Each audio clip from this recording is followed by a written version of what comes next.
Mam na imię Szymon, a dziś są moje 20 urodziny. Mam średniej długości kręcone włosy, które sprawiają mi lekki kłopot w widzeniu. Wciąż zastanawiam się, co zrobić z tym fantem. Z jednej strony są to najdłuższe włosy, jakie miałem dotychczas, jednak z drugiej są bardzo nieporęczne, szczególnie w momencie, kiedy zaczyna robić się ciepło. Niedawno napisałem maturę, zamykając tym samym pewien rozdział w życiu. Chyba nic dotychczas nie przyniosło mi takiej ulgi, jak to naiwne poczucie wolności. Dziś kończę 20 lat, jednocześnie zostawiając za sobą jednym z ważniejszych okresów mojego życia. Zaczynając moją podróż jako 19-latek, nie spodziewałem się, że to wszystko potoczy się tak szybko. Gdyby rok temu ktokolwiek powiedział mi, że w 20 urodziny będę człowiekiem szczęśliwym z tego, gdzie jest, nie uwierzyłbym. Aktualnie patrzę na siebie z perspektywy minionego czasu i wciąż nie dowierzam, że moje życie rzeczywiście zaczyna nabierać kształtów, o jakich marzyłem. Czuję wewnętrzny postęp jako człowiek, którego nie czułem nigdy przedtem. Zdaję sobie przy tym świadomość, że osoby stojące z boku nie dostrzegają tego jak ja. Niektórym może się to wydawać niezbyt spektakularne, jednak ja patrzę na poprzedni rok z dozą ogromnej satysfakcji z moich wyborów. Moje umiejętności fotografii poszły w górę, porównując niedawne projekty do zdjęć sprzed roku. Czuję, że powoli zaczynam odnajdywać swój styl, który mam zamiar dokładnie zbadać w przeciągu najbliższych lat. Będę miał tego sporo okazji, ponieważ w październiku wylatuję na studia do Londynu z bliskimi mi osobami. Konkretnie są to studia filmowe. Za cel obrałem sobie pracę z kamerą i montaż. Zacząłem też czytać częściej.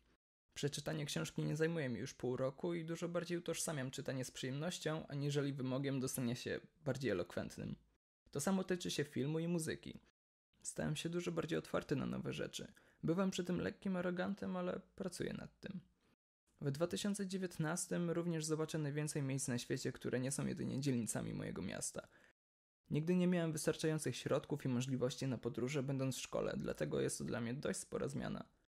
W kwietniu odwiedziłem Berlin, który niesamowicie przypadł mi do gustu i definitywnie jest miejscem, do którego wrócę z przyjemnością chociażby za kilka miesięcy.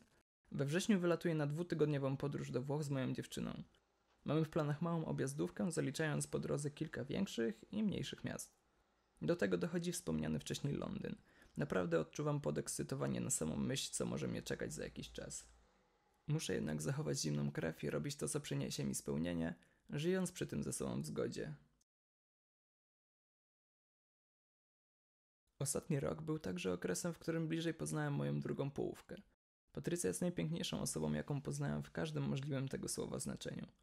Jestem przekonany, że to ona zainspirowała mnie do robienia czegokolwiek z własnym życiem. I to dzięki niej jestem teraz dużo pewniejszą siebie osobą. Nigdy nie czułem czegoś takiego przedtem. Nie ma nic lepszego, kiedy patrzysz na kogoś i widzisz w nim samego siebie. Gdyby nie ona, prawdopodobnie nawet nie miałbym czego podsumować. Wraz z wejściem w okrągły wiek zaczyna się też ta cała domniemana dorosłość.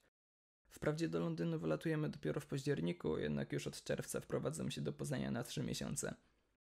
Potrzebuję odpoczynku od mojego miasta.